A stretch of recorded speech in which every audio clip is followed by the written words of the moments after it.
Hello, and now we are showing you how to install the actuator for butterfly valve.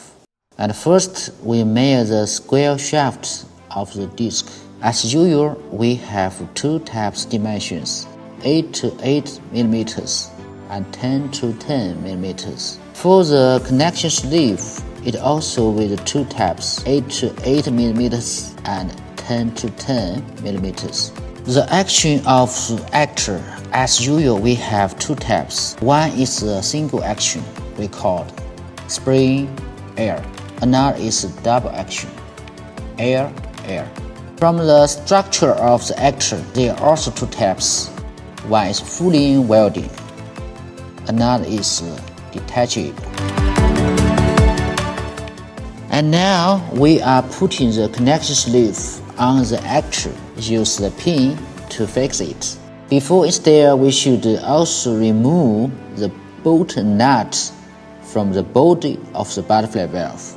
We put the bracket and valve on the actuator to make sure the hole is correct, and then we tighten the bracket on the valve. After that, we should measure the disc to check it is in the middle of the valve. For the positioning index, we also have two types of material. One is plastic, another is stainless steel. And then we tighten the valve with the bracket and the positioning index on the actuator. And finally, on top, we tighten the air connection.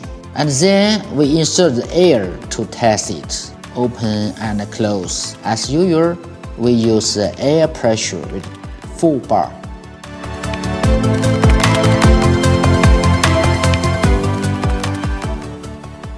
After all is done, we measure again the disc to make sure it's in the middle of the valve.